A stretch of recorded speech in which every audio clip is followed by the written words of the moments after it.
ঘৰত আহিলি তই বহ বহ বহ বহ বহ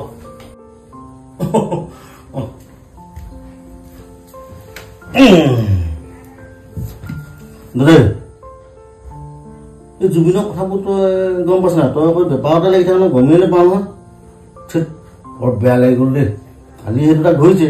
ধৰিলো কি ন্যায় পাব মই কিন্তু দাদাই গম পোৱা নাই দেই কি হ'ব জানো এইবোৰ কথা ভাবি ভাবি বৰ টেনশ্যন হৈ যায় বোলে তথাপিও মনত পৰিলে তোলে বহুত দিন হোৱা নাই এই পূজা বুলি তইনো কি কৈছ বোলে এপাক যাওঁচোন বোলো তোৰ লগত কথা নাপাতে তোৰ লগত কথা নাপাতিলেও ভাল নালাগে নহয় কি কৰিব দাদা আমাৰ অসমীয়া জাতিটো এনেও আৱেগিক জাতি মই চাইহে আছোঁ মই মোবাইলতে খুৰীৰ লগত মাজে মাজে চাই আছোঁ জুবিন গাৰ্গৰ মৃত্যুক লৈ কত কি ষ্টেটাছ ছ'চিয়েল মিডিয়াত কিমান কি সকলোৱে ঐক্যবদ্ধ হৈ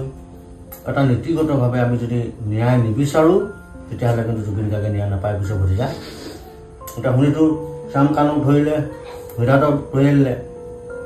হাতকেৰীয়া ধৰি আনিছে জানে ৰাইজে হাতকেৰীয়া ননাটো প্ৰস্তুত কৰিব কিন্তু আনি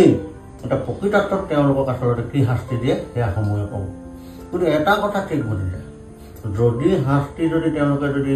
ভাল শাস্তি নাপায় তেতিয়াহ'লে কিন্তু তেওঁলোকে যদি মুকলি সকলো যদি ওলাই যায় নহয় তেওঁলোকে কিন্তু জীয়াই থাকি শান্তি নাপায় ক'ৰবাত নহয় ক'ৰবাত তেওঁলোকৰ কিন্তু সমস্যা হ'বই আৰু চৰকাৰখনেও যদি প্ৰকৃততে যদি দুইজনক যদি ৰাইজে বিচৰা ধৰণে যদি শাস্তি নিদিয়ে তেতিয়া চৰকাৰৰ কাৰণে বিপদ আছে সেই কথাটো কিন্তু মুখ্যমন্ত্ৰী ডাঙৰীয়াই জানে গতিকে মুখ্যমন্ত্ৰী ডাঙৰীয়াই প্ৰথমবাৰ যিখিনি ষ্টেপ লৈছে ভাল দেখিছোঁ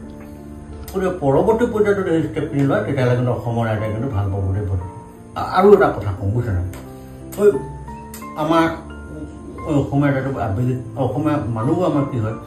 পটাপট ছ'চিয়েল মিডিয়াৰ খোলা টিকটি মাৰি দি দিলে মগজটোৱে ভাবিয়ে নাচায় গতিকে তই মন কৰিছে নাই গৰিমা গাৰ্গে ঢুকুৱা পিছদিনাখনে সিদ্ধাৰ্থ ভট্টাচাৰ্যক যে ভাইৰ দৰে এনেকৈ তাইতো নাজানে কাৰণ সিদ্ধাৰ্থ ভট্টাচাৰ্য গোটেইখিনি চাই ৰৈ পিনে চিনেমা বনাবলৈ আছে তাই গোটেই সামগ্ৰিক কথাখিনিৰ কাৰণে তাই কৈছে যে তাই ভাইৰ নিচিনা দেখোন তাইতো নাজানে সিদ্ধাৰ্থ নাগৰিকৰ কাৰণে যে ঢুকালে ইমান সম্পত্তি যে গঢ়িলে কাৰণ জুবিনে কৈ গৈছে বুলি কৈছে যে তুমি মাইকী মানুহজনী বোলে এনেকুৱা হিচাপত নোসোমাবা কাৰণ তুমি মাইকী মানুহ সোমালে পইচা পাতিৰ ক্ষেত্ৰত বোলে খেলি মেলি হয় সেইকাৰণে তাই আমোদ কৰিছে তাৰপিছত মানুহজনী চৰিত্ৰক লৈ সমালোচনা কৰা একাংশ ওলালে দেই এতিয়া যে তাই যে সম্পূৰ্ণ নীতি নিয়মখিনি কৰি লৈ এতিয়া যে দুইজনৰ বিৰুদ্ধে নহয় গোটেইখিনিৰ বিৰুদ্ধে এৰা থাকি গ'লে সেই ছ'চিয়েল মিডিয়া লেখাকেইটা কৰিব আৱেগিকভাৱে এনেই নিজৰ স্বামী হেৰুৱাৰ যি বেদনা সিয়ে বুজি পায় সেই বেদনাত তেওঁ কষ্ট পাই আছে আৰু সেই সময়ত থকা মানুহে তেওঁৰ চৰিত্ৰক লৈ বুলি কৈছে তেতিয়া আমাৰ অসমীয়াত আৱেগিক বুলি ক'বি নাই আৰু ছ'চিয়েল মিডিয়াটো সদৃষ্টি আকল ক'বি নাই গতিকে এইবোৰ কিন্তু ভাল হোৱা নাই আৰু মই এটা কথা কৈ যে আমি কিন্তু ন্যায় পাব লাগিব দেই আৰু ন্যায় নাপালে কিন্তু মই কৈছোঁ নহয় ময়ো কিন্তু শান্তি নাথাকোঁ মই কাম চাম এই হ'লেও কিন্তু ৰাইজৰ লগত ময়ো ওলাইছোঁ প্ৰতিবাদ কৰিবলৈ বুজিলোঁ ভতিজা